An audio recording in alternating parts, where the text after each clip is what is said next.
Welcome to According to Sam, folks. This is episode 295. Thank you for tuning in. Hope you guys had a great weekend. Going to get into some politics today.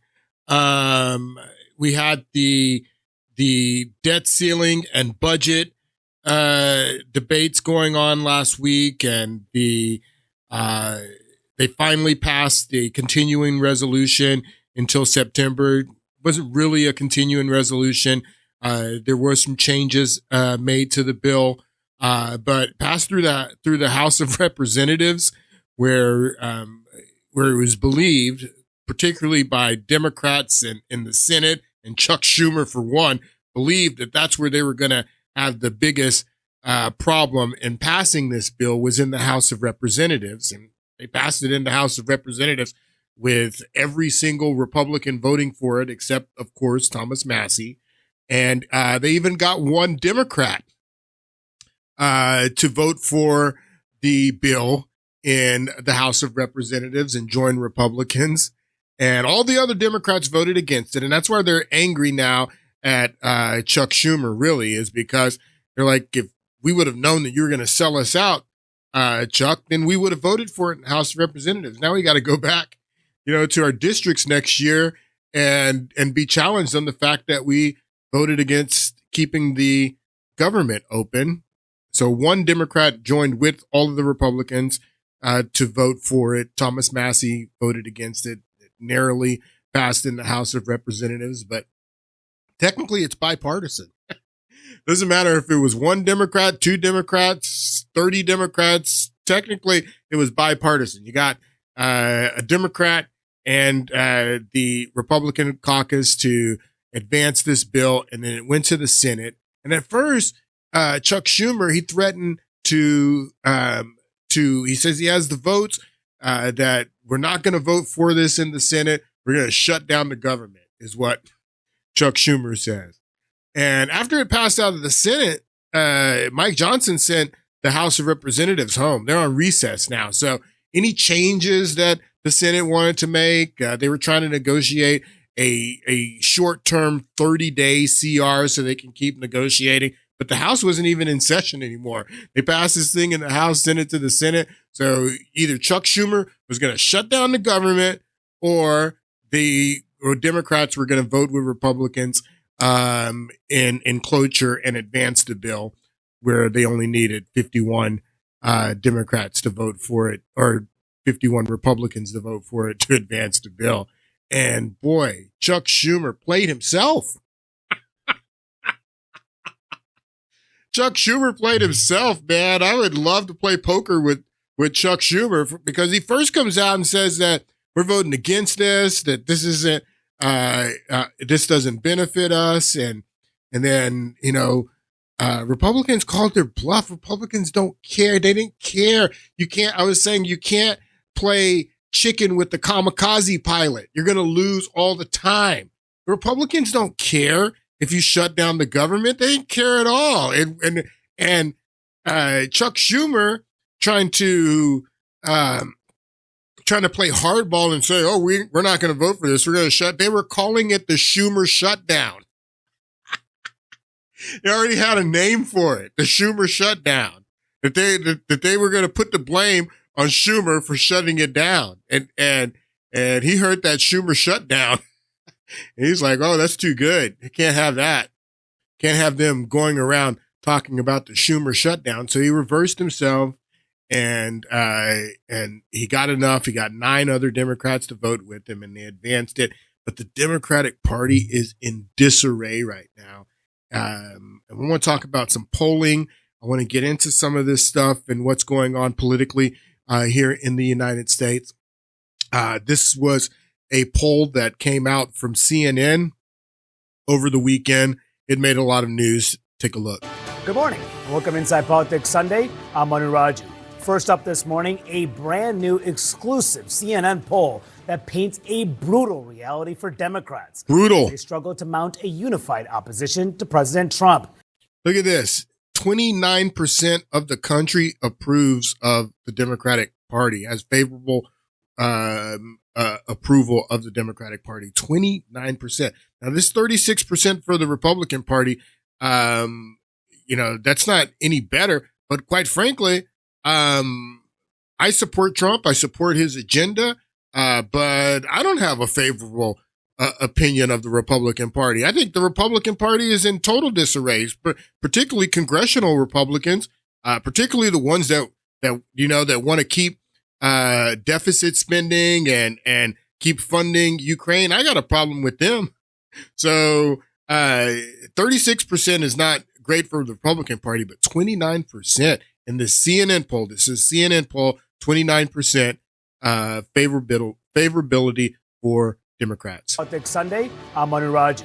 First up this morning, a brand new exclusive CNN poll that paints a brutal reality for Democrats as they struggle to mount a unified opposition to President Trump. Americans' favorable views of the Democratic Party's brand are at a record low, just 29%.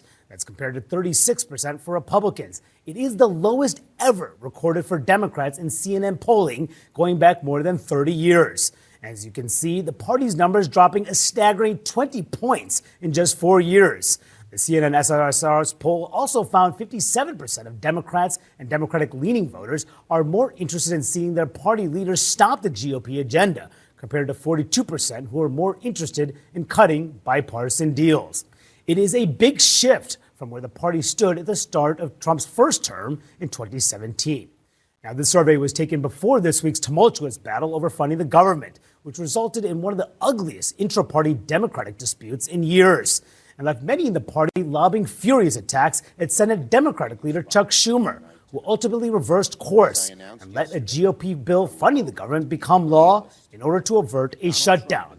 Now a bitter round of finger-pointing is taking shape after Democrats failed to get a single concession from the GOP, despite having their first piece of leverage to fight back against Trump. So you remember this was, we played the clip a few weeks ago, Senator from New Jersey, and he said that the Democrats had 3 weapons in their arsenals to push back against Trump and his agenda. And one of the weapons was their messaging and assembling a opposition, a resistance was the word, that are messaging and getting people out in the streets, getting people to protest, getting people active and pushing back against the Trump agenda. That's one weapon that they had. And then the second weapon that they had was the courts, which they've been using the courts very effectively. And then the third was their vote on shutting down the government and not working with Republicans to pass this CR to fund the government. So this piece of leverage is off the table. This won't be up for a negotiation anymore until September. And so Chuck Schumer has essentially taken this weapon, this tool that they had at their disposal. This is off the table because he didn't use it to shut down the government. And that's what many Democrats wanted him to do. And that's why they're upset with him. They're upset with all of their leadership. But this is the CNN poll. It came out over the weekend. 29% approval, lowest in 30 years for the Democratic Party. Now, this clip is about a NBC poll. So over the weekend, 2 polls, one from CNN, and then this one is from NBC. NBC has the approval of the Democrats even lower, 2 points lower at 27%. Take a listen. In a normal world, Democrats would be happy campers tonight. New polling from NBC News shows a majority of Americans are souring on Trump's policies, including 54% who say they disapprove of his handling of the economy. So notice that here he's focusing in this report, and this comes out of this NBC poll. This is Trump's lowest approval rating on the economy since he first ran, going back to 2015, 2016. This is the lowest approval rating that he's had, 44% on the economy. This isn't his overall approval rating. This isn't how you approve of how he's doing on the border or how he's doing on executive orders or how he's doing with foreign policy and all of that. This is only on the economy that in this poll, Trump is losing approval on his handling of the economy. Now, where was Joe Biden's approval on handling the economy? It was lower than 44%. I'll tell you that. But Trump's at 44% on his handling of the economy. So they're focusing. You're going to notice how they focus on this portion of the poll and saying that Trump is losing support just because he's losing support on the economy. He's not losing overall support, but on the economy, his approval rating is dropping. But I just wanted you to notice that this is when he's talking about this here. I have a couple of other clips where I'm going to play where they highlight this number, his approval number declining on the economy, and they're only focusing on the economy. His overall approval rating is not falling at all, and if it is, it's just minor. I mean, still within a couple of points. He's including 54% who say they disapprove of his handling of the economy. Trump's allies like Vice President J.D. Vance aren't faring any better, with 47% of voters having a negative view of him as well. So notice how they go when they go to J.D. Vance. Voters having a negative view of. So they're focusing on this report. I just want you to notice what this guy's doing. So he's taken this portion of the poll out that focuses on Trump's handling of the economy. But when he's going to go into talking about J.D. Vance and even Elon Musk after that, then he focuses on approval rating. This right here, where he's talking about Donald Trump, is only on the economy. This is not Trump's approval rating. But when he goes into J.D. Vance and Elon Musk, then it's approval rating. And who say they disapprove of his handling of the economy. Trump's allies like Vice President J.D. Vance aren't faring any better, with 47% of voters having a negative view of him as well. Elon Musk is unpopular, with 51% holding negative views of America's first buddy.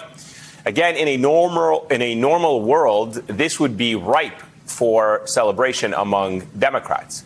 But the same poll shows support for the Democratic Party is super weak, just 27% in this poll.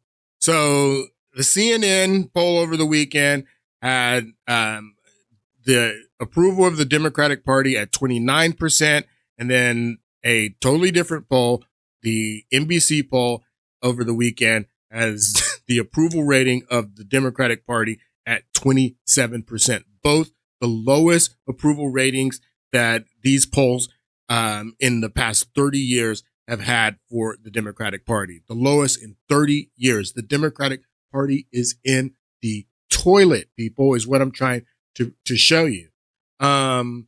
Let's listen to a little bit more of this. 27% of voters say they have positive views of their party. And that's the party's lowest positive rating in NBC News polling dating back more than 30 years. So tonight, the question is, how did Democrats get to this moment? How did they get here? And it appears to stem from the fact that the party has failed to stand by its principles and so far has failed to push back against a president it claims is a threat to our democracy. Look, no one really encapsulates that more these days than Senate Minority Leader Chuck Schumer. The New York Democrat is facing party-wide backlash after he and 9 other Senate Democrats voted Friday to support the GOP's continuing resolution, which effectively keeps the government open, but also gives more power to Donald Trump and Elon Musk. The embattled senator sat down recently for an interview with the New York Times to discuss the direction of his party. The interview, released today, did little to soothe his critics. Watch. The Republicans would like to have some freedom from Trump, but they won't until we bring him down in popularity. I want you to notice this. This is a quote from this interview that Chuck Schumer did with the New York Times. And this comes from Chuck Schumer. The Republicans, he's talking about, there's Republican colleagues of his in the Senate who quietly tell him that we want some freedom from Donald Trump. We would like to be able to separate ourselves from Donald Trump, but he's got too much support. The people support him too much.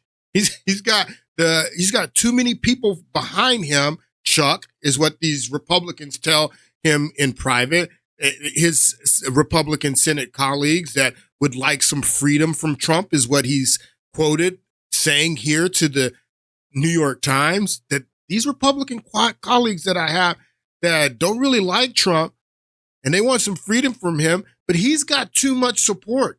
He's got too many people that support him, and they can't separate from Trump on issues until we bring his popularity down.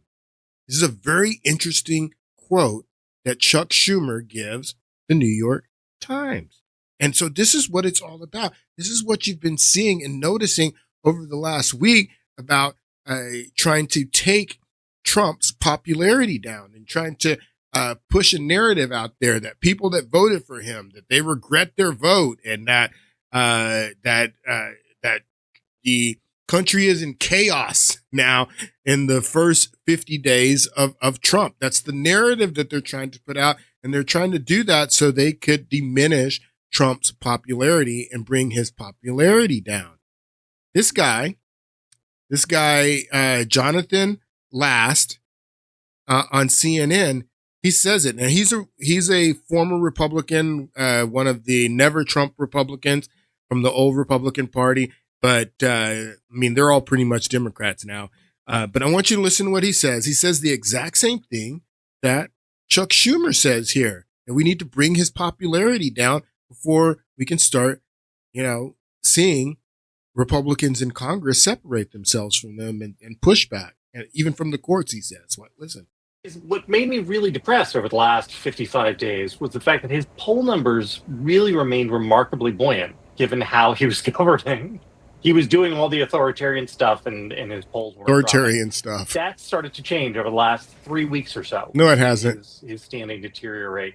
No, it hasn't. One of the reasons I think he's moving so fast to have this showdown with the courts is because when you look just historically at these authoritarian attempts, at the end of the day, they are reliant upon some form of popular support. Got to have popularity. It becomes much, much easier for a guy who is like net +7 favorable to defy the courts than it is for somebody who's like net -13.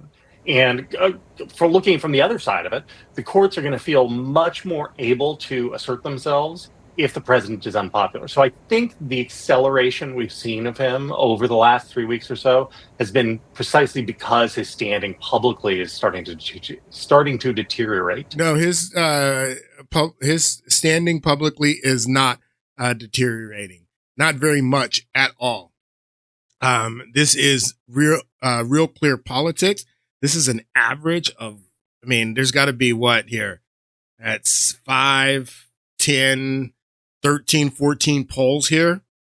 And that's why it's important to have an average of multiple polls because, any one poll can say anything. It can be an outlier. There was a poll that said Kamala Harris was going to win Iowa by 4 points before the election. Who cares what one poll says?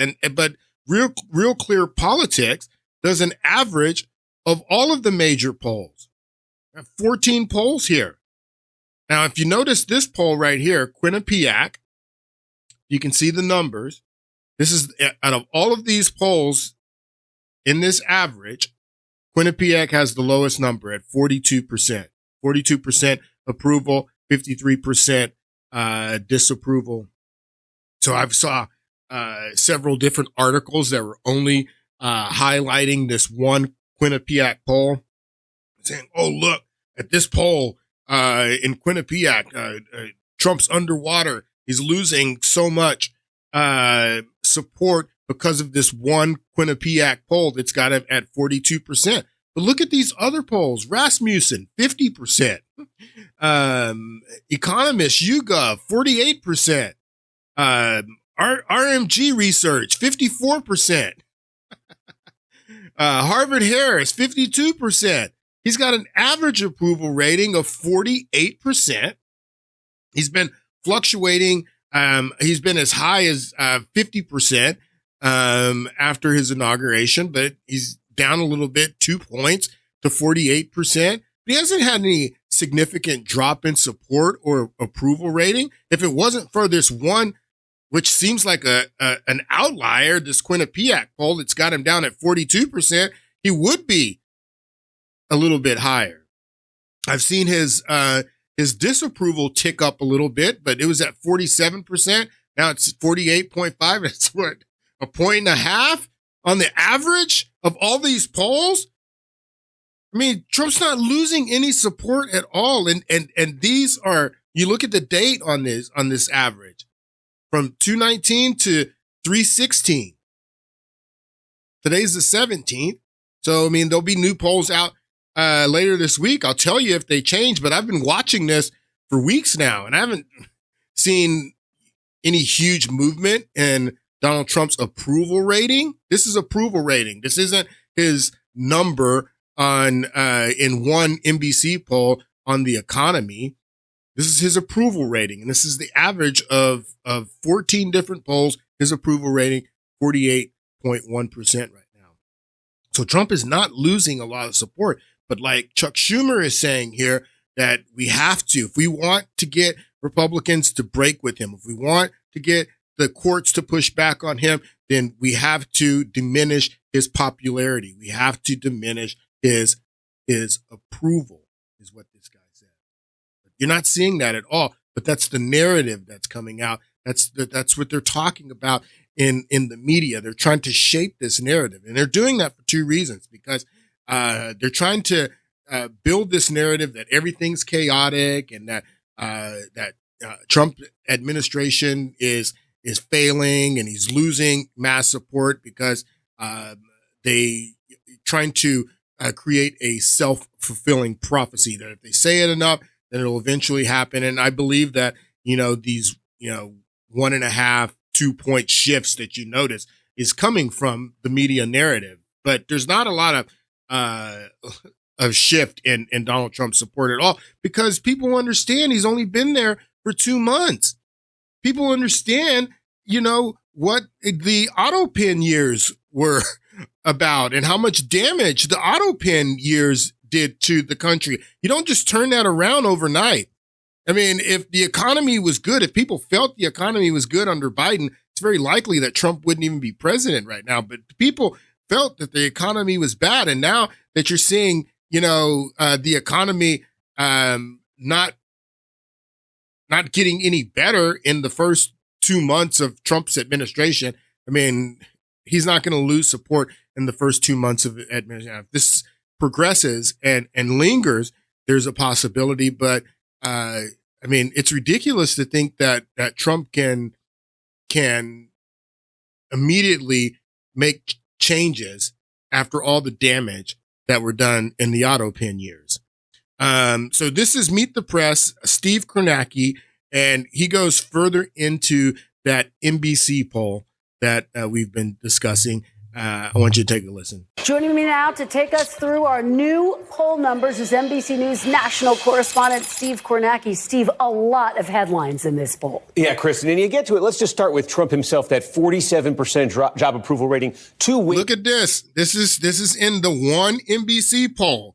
And this NBC poll has him at 47% approval, not the number on the economy. They're getting ready to get into the number on the economy and the fact that his approval rating has dropped on the economy. But this is his overall approval rating, which is 47% in this one poll. And that's right around where he's averaging on Real Clear Politics. It's at 48%. So here it is right here. The very first poll, NBC News, 47%. And then his average is 48%. So Trump's a point higher on average than in this NBC poll. But there's more in this poll that I want News you to national see. correspondent Steve Kornacki. Steve, a lot of headlines in this poll. Yeah, Kristen, and you get to it. Let's just start with Trump himself, that 47% job approval rating. 2 ways of looking at this. First of all, if you compare Trump to every recent president, this point after coming into office, Trump's number here is the lowest, significantly the lowest of any of his modern predecessors, except Donald Trump in his first term. He was at 40%. That's a big deal. This is a big deal right here, that in 2017, when Trump was inaugurated, in his first 50 days, his approval rating was 40%. This is his second go around, and in his first 50 days, his approval rating is 7 points higher. Now, Kornacki is putting him up against all of these other previous presidents, but I mean, Trump is what's the word I'm looking for? He's more of more people hate him. Let's just say that. Or, he is a polarizing figure is what I was looking for. He's more of a polarizing figure. So rating him against these other presidents, I don't really care about that.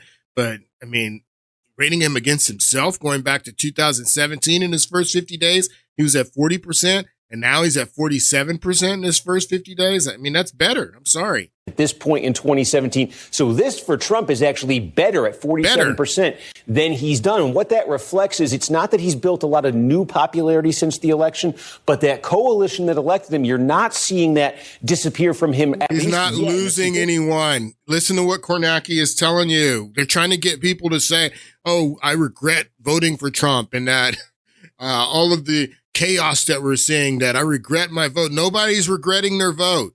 He's not losing anyone at all. It's ridiculous. It's only a narrative that they're trying to push, that Trump is losing support and that people are falling off of the MAGA train. It's not happening. He's done. And what that reflects is it's not that he's built a lot of new popularity since the election, but that coalition that elected him, you're not seeing that disappear from him, at least yet. And there's some things driving that. First of all, the mood of the country. This really jumped out. We ask folks, is it and this really, listen to Kornacki, this really jumped out, because this is huge. This is huge. This is the right track, wrong track poll that he's getting ready to talk about here, that was in this NBC poll. Right track, wrong track. When Joe Biden was in office, the right track, wrong track, the wrong track for Joe Biden was up in 65, 70% of the country felt that the country was on the wrong track when Joe Biden was in office. And the right track under Joe Biden was about 25%. It's at 44%. The right, 44% of the country, but almost half of the country believes that the country is on the right track now, compared to when Joe Biden was in office. I was blown away by this part of the poll. There's some things driving that. First of all, the mood of the country. This really jumped out. We ask folks, is it on the right direction or the wrong direction? That 44%, you say right direction, that's up since November. And if that doesn't seem like a lot, the last time it cracked 40%. November, 27%. Like I said, under Biden, it was, 25 to 27% right track.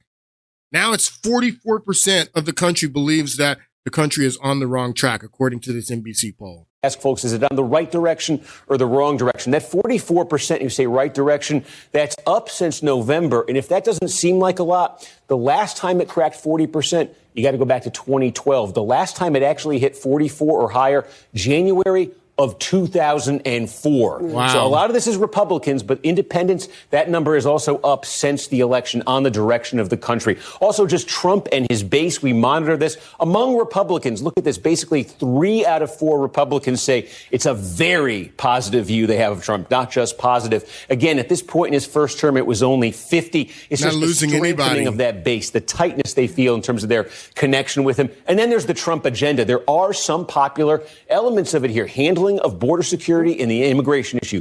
55% approval. That goes beyond his base. You see right there. You hear about DOGE there in the setup. And I like this one too. I like this too, about DOGE, asking questions about DOGE in this poll. I mean, even this part, handling of the border, like he said, 55%, that goes beyond his base. That means that there's some Democrats that that approve of his handling of immigration and the border. Base you see right there.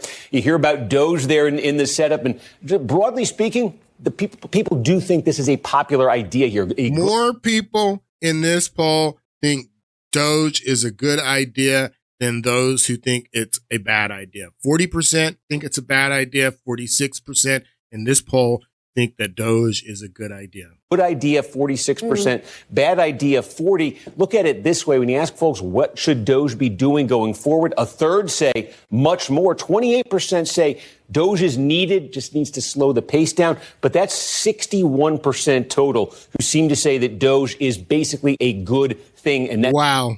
When they ask the question this way, what should Doge be doing? And 33% say a lot more, and 28% says that what they're doing is needed, but they should slow down. Like 61% of the country, according to this poll, say that Doge is an effective agency and it's doing good, but 33% say it should be doing more. Just blown away by this. And then 46% in this poll say that Doge is doing a good job, opposed to 40%, meaning that more people believe. I mean, if you watch the media, if you watch what's going on, they lead you to believe that nobody likes Doge. That everybody's angry at Elon Musk and Doge, and they want to burn their Teslas. That's what they want you to believe. This is crazy. 51% total who seem to say that Doge is basically a good thing, a necessary thing right now. Where it gets complicated for Trump, the man who's leading Doge, negative 51%, wow. A majority negative rating for Elon Musk right here. Also, that's good for Trump. I've explained this to you that Elon Musk is taking all of the arrows. Elon Musk is getting all of the hate, and they're really targeting Elon Musk. If you look at what's going on over the weekend, we'll get into this. I want to talk a little bit about what's going on with Elon Musk and the economic terrorism that is being committed and trying to destroy his company, the protesting, the vandalism. It's just, it's wrong, but Elon Musk is helping Donald Trump because he's diverting a lot of the hatred, the arrows.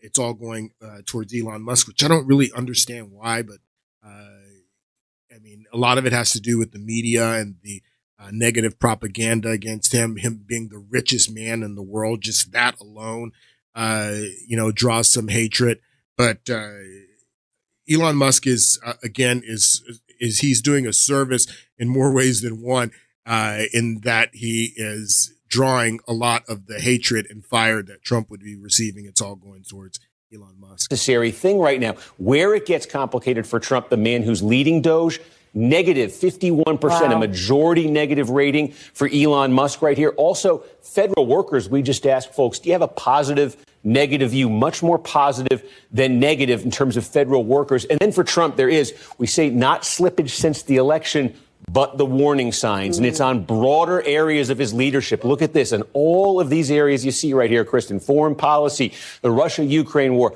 majority disapproval at this point for Trump. And the economy is a red flag because that's the lowest number we have seen on the economy in the history of our poll. And that's the one they want to focus on. Right. In his first term, this was the exception. He had low numbers overall his first term, but not on the economy.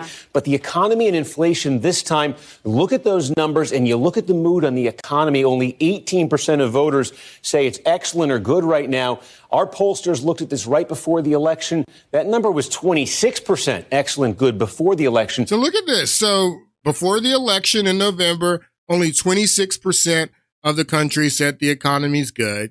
Now it's at 18, so it's down 8 points. I say the economy is good. The economy was not good before the election. 74% in this poll said that the economy was not good before the election. Now it's up to, 80, it would be 82% now.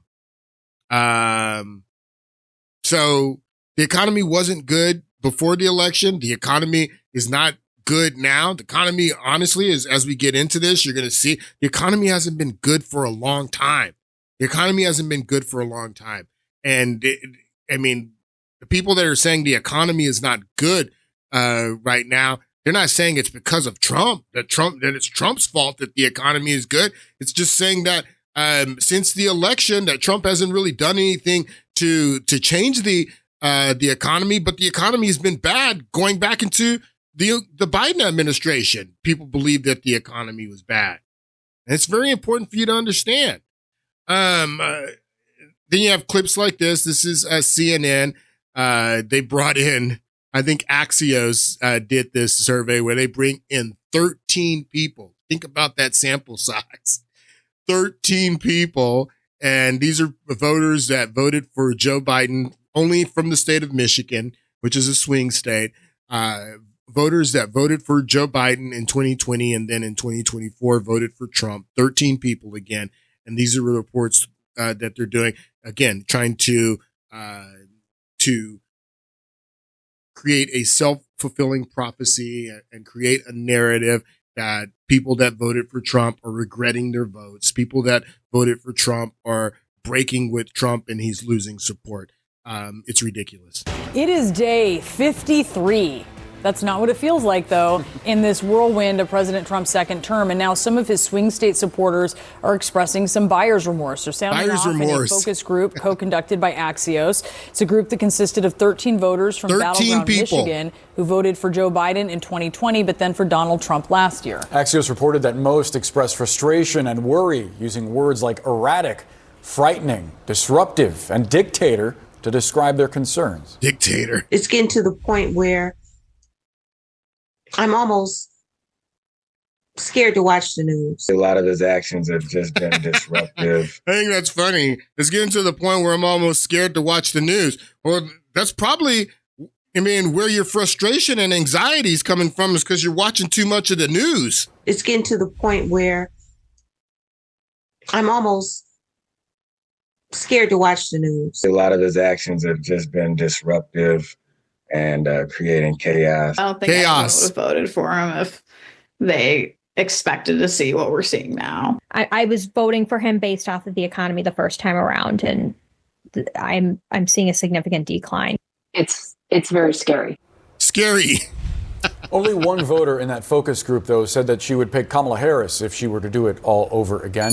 Let's talk about this with veteran pollster. Only one voter out of these 13 that said that it's scary and he's a dictator and erratic and chaos. Only one of them said that they would have picked Kamala Harris if they had it to do over again. That's interesting. If she were to do it all over. Only one voter in that focus group, though, said that she would pick Kamala Harris if she were to do it all over again. Let's talk about this with veteran pollster and communications strategist Frank Luntz. See, that's the issue. That's the issue is that they want to bring Trump's poll numbers down and they're only bringing their own poll numbers down. They want to focus on Trump and Trump losing support, but they're at 27%, 29% approval. They're lower than Trump.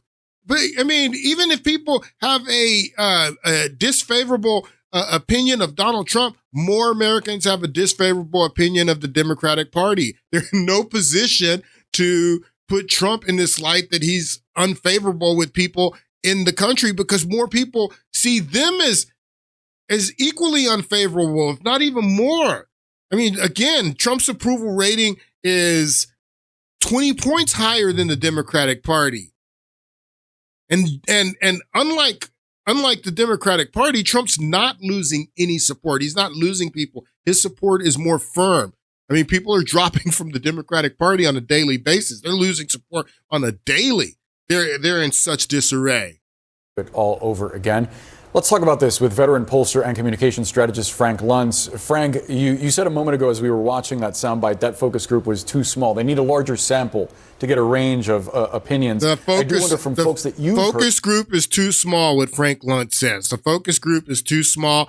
That 13 people, it's ridiculous. Why are you even playing this segment from a focus group of 13 people? This segment means nothing. So why are you even playing it?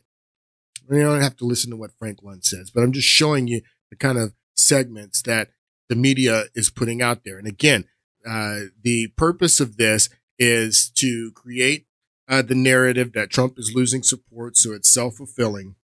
And then also the purpose of this is so they can build up their resistance on their side, so they can get people more angry, saying that the country is chaotic, that Trump's second administration is off to a horrible start, and we got to hit the streets. We got to push back against him. So that's those are the two purposes of what the media is doing. But why anybody would trust these people in the media? All right, here's another clip. This is MSNBC, again, focusing on the poll that came out this weekend, but not the entire landscape of the poll, like you just saw Steve Kornacki do. You're going to see here,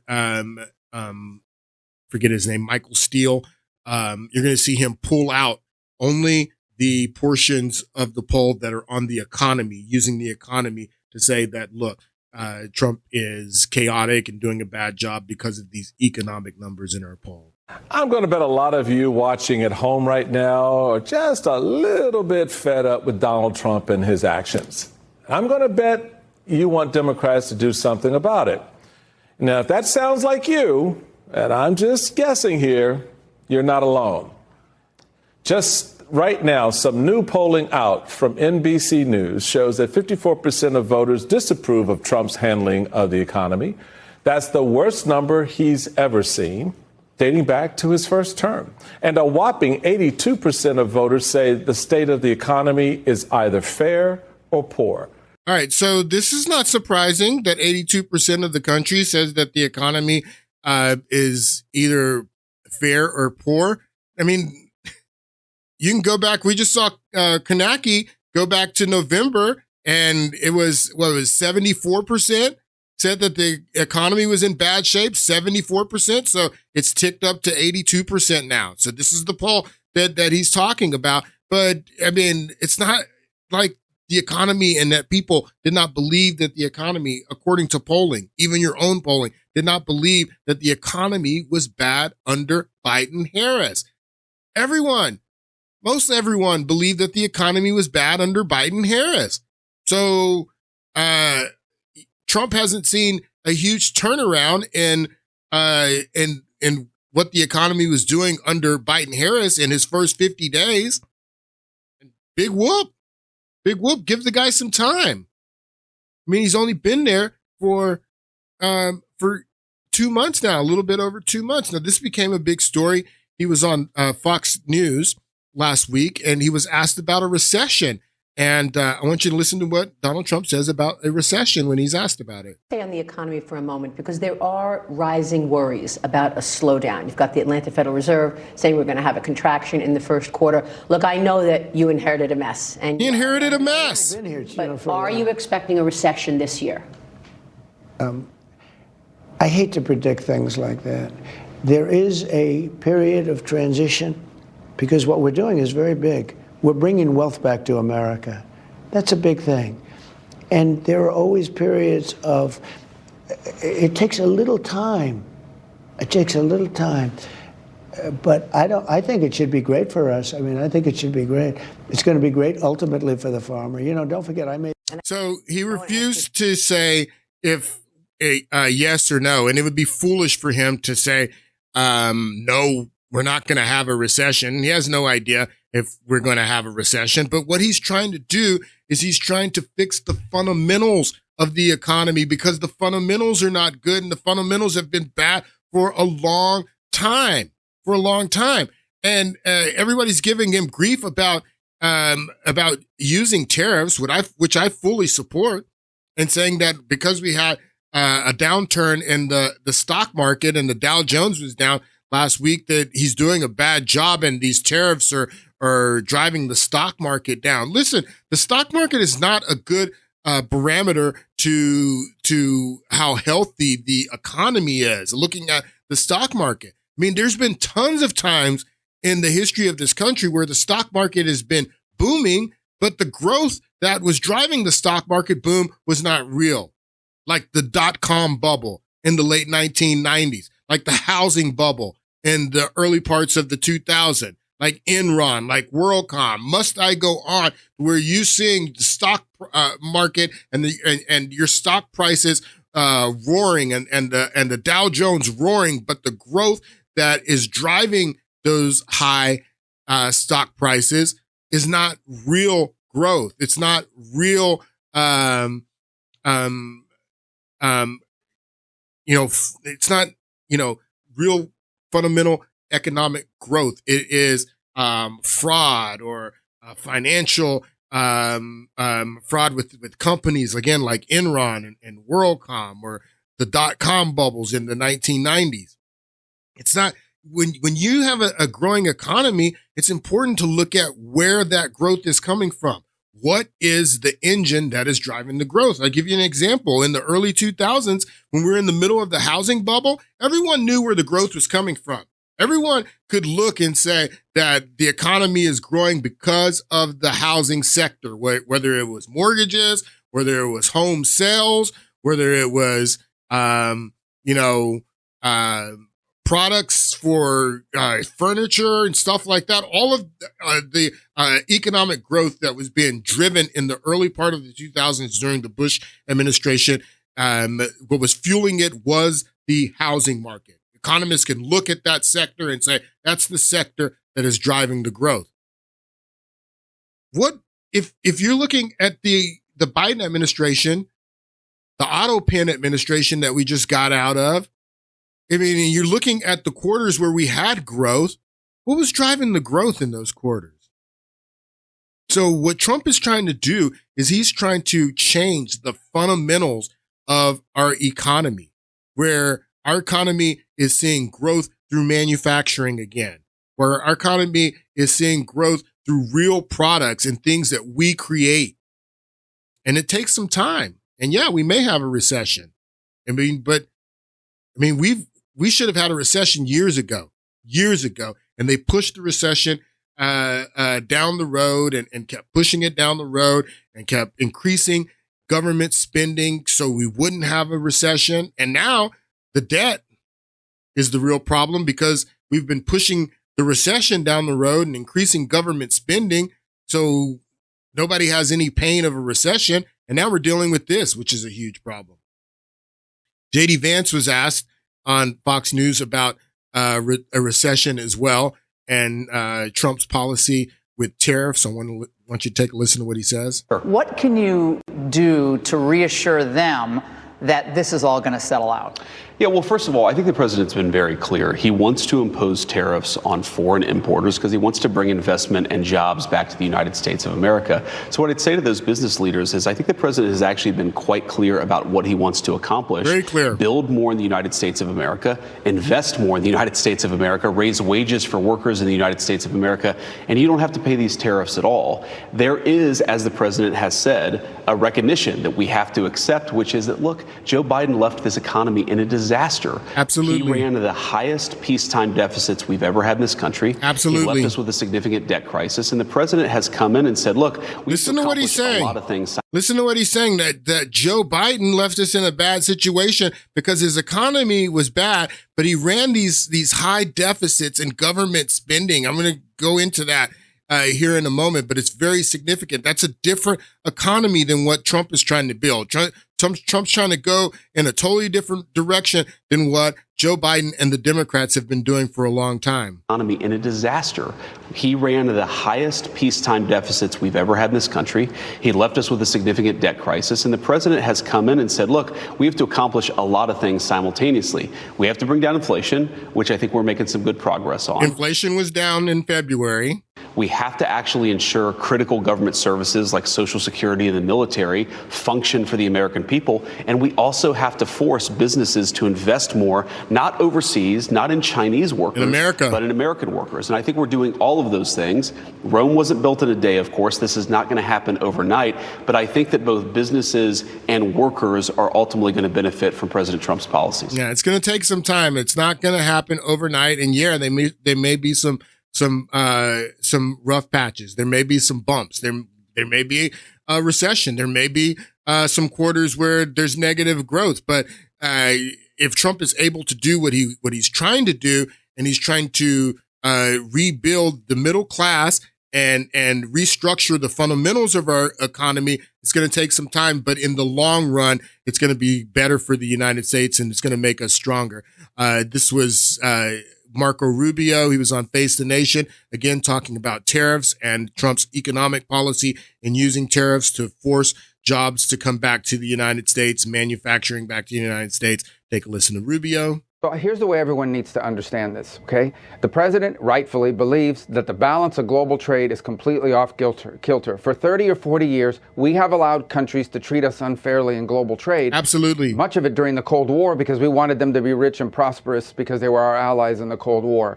But now that has to change. You look at the European Union. The European Union's economy is about the same size as ours. It's not a low-wage economy. It's very comparable to ours in terms of its composition and so forth. Why do they have a trade surplus with us? So what the president is saying is two things. Number one, there are critical industries like aluminum, like steel, like semiconductors, like automobile manufacturing that he rightfully believes, President Trump rightfully believes the U.S. needs to have a domestic capability. And the way you protect those industries and build that capability is by ensuring that there's economic incentives to produce in the United States. The second is global, and that is we are going to put tariffs on countries reciprocal to what they impose on us. And so this is a global. It's not against Canada. It's not against Mexico. It's not against the EU. It's everybody. And then from that new baseline of fairness and reciprocity, we will engage potentially in bilateral negotiations with countries around the world on new trade arrangements that make sense for both sides. For us, for both sides, my butt, Marco. Which makes sense for us, that when negotiating these new trade deals, we need to make sure that it's America first and that it benefits us. And I'm sorry, that's just, that's the way I feel. I mean, we consume 20% of all consumption, the United States does, because we have the incomes to consume. Everybody wants their products in the United States because of our consumption. Yeah, we should be making trade deals and demands that benefit us. Now, Bata, I love Bata. Bata Ungar Sagan. She was a editor for Newsweek, and she was on the Bill Maher show over the weekend, and she hit it out of the park with a couple of clips. But in the first 2 or 3 minutes of this segment with the three of them at the table, Bill Maher tries to challenge her, and he's using the narrative that I've been sharing with you about how everybody's saying that Trump's losing support and that people that voted for him have regrets and they're jumping ship. So he tries to challenge her with that narrative in the first 2 minutes of this segment. It doesn't go well for Bill Maher. Take a listen. I've known you for a while, and when I first read you, you were a conservative Republican, but not crazy. Like I read you in where? Newsweek, Time Magazine? And I'm not saying you're crazy now, but you went from just a conservative, leaning right to a Trump supporter. Okay, someplace I would never go. And I mean, the night is young, Bill. It is not ever going to be that young. And I'm just wondering what you think now. We're approaching 2 months in. I mean, you must have a feeling in your gut. Look me in the eye and tell me you don't.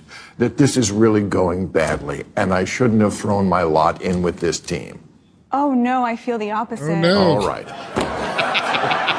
Tell me why. I'm so sorry, Bill. No, tell me why. And the thing is that this is most people. This is the way most people feel who voted for Donald Trump. No, we're not. I mean, if you voted for Kamala Harris, you're not getting anything that you voted for. I can understand you being upset with Trump's first 50 days because you voted for Kamala Harris.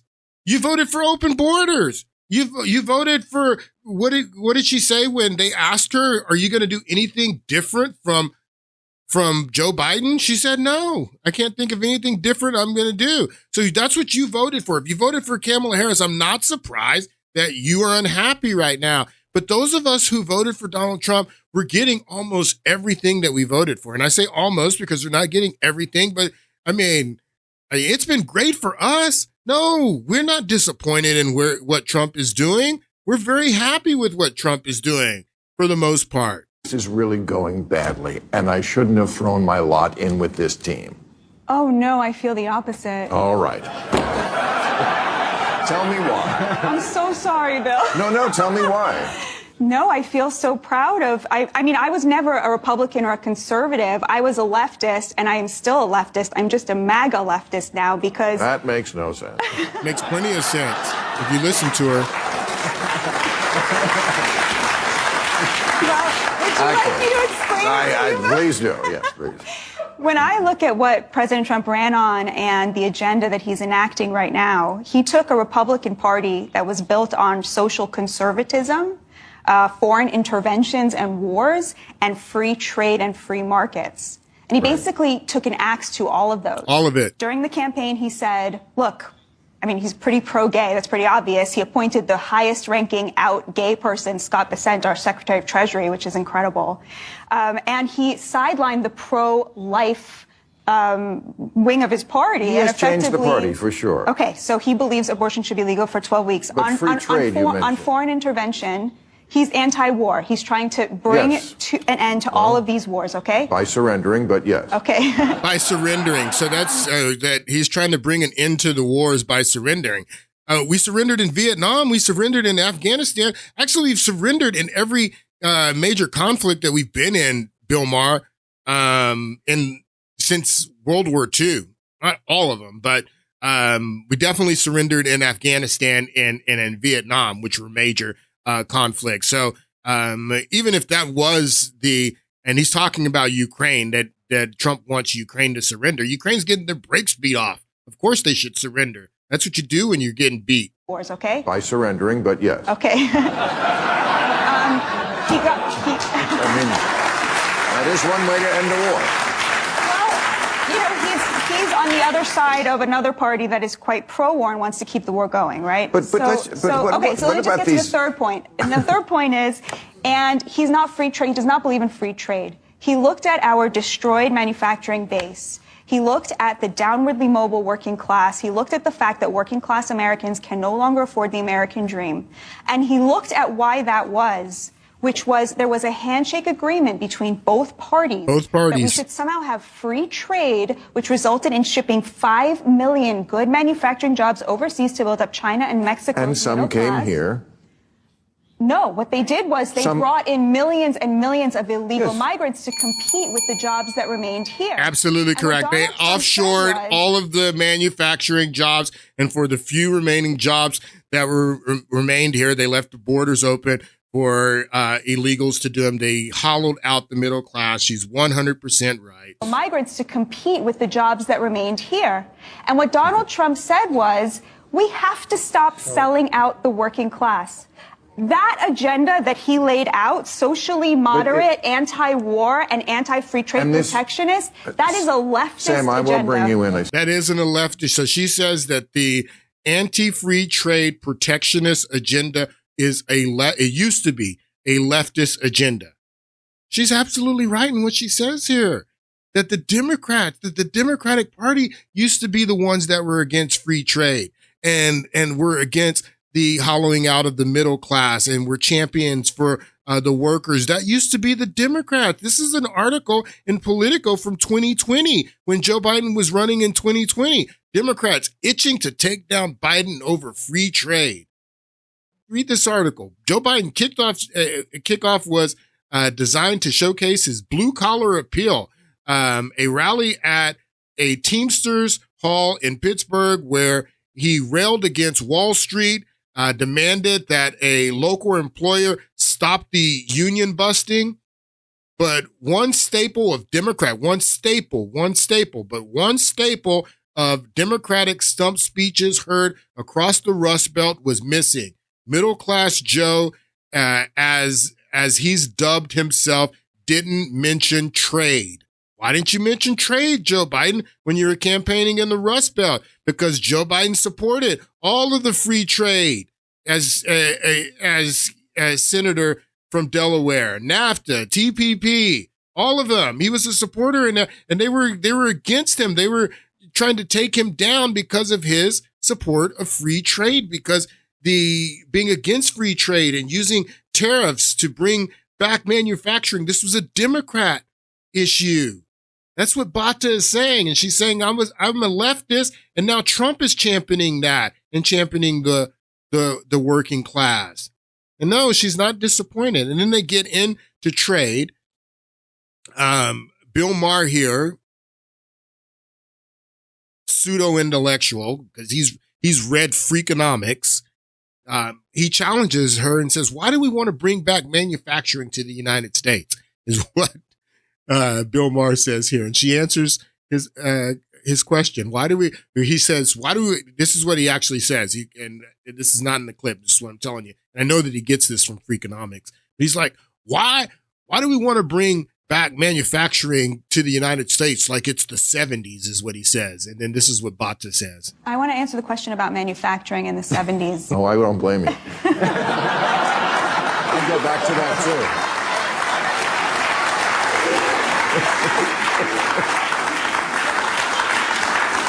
So the reason people want to go back to the 70s is in the 70s, the largest share of our GDP was in the middle class.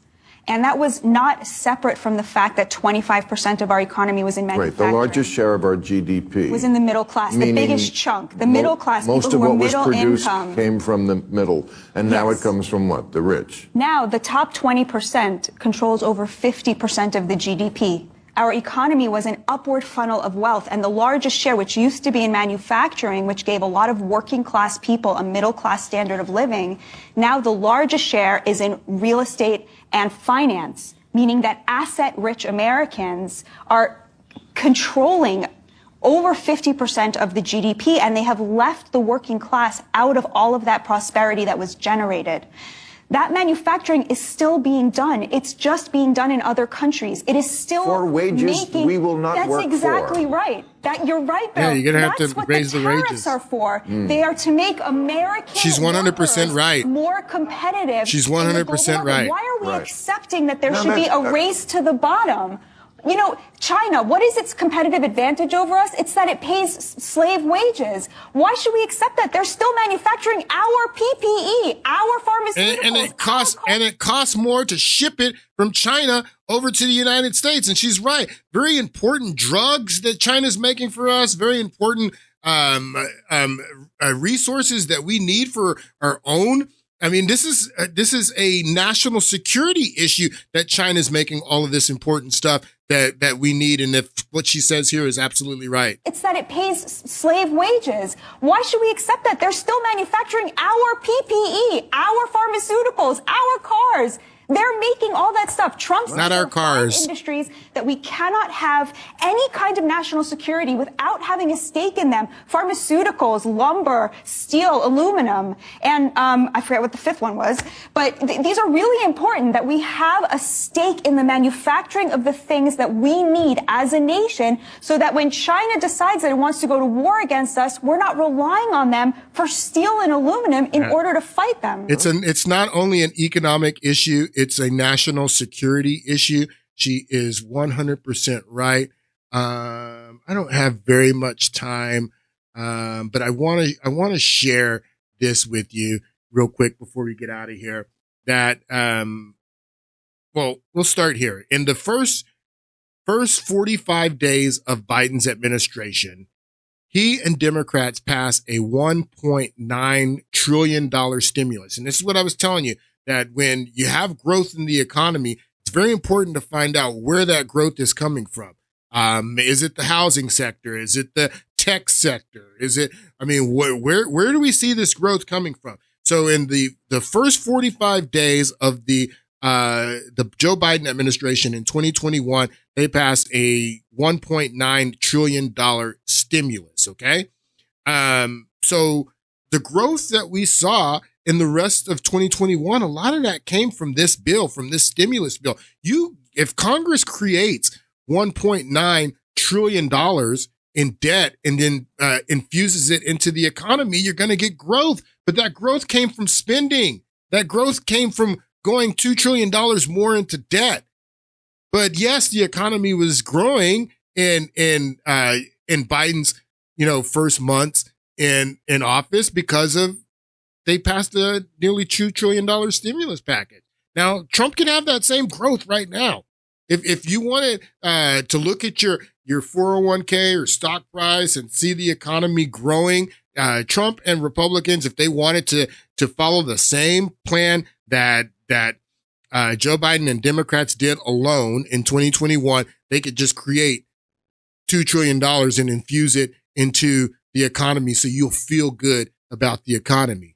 But the fundamentals of the economy are not strong. We're going to go further into debt. And like what happened after Democrats created this nearly $2 trillion in debt in 2021, just a few months later, inflation shot up to 8%.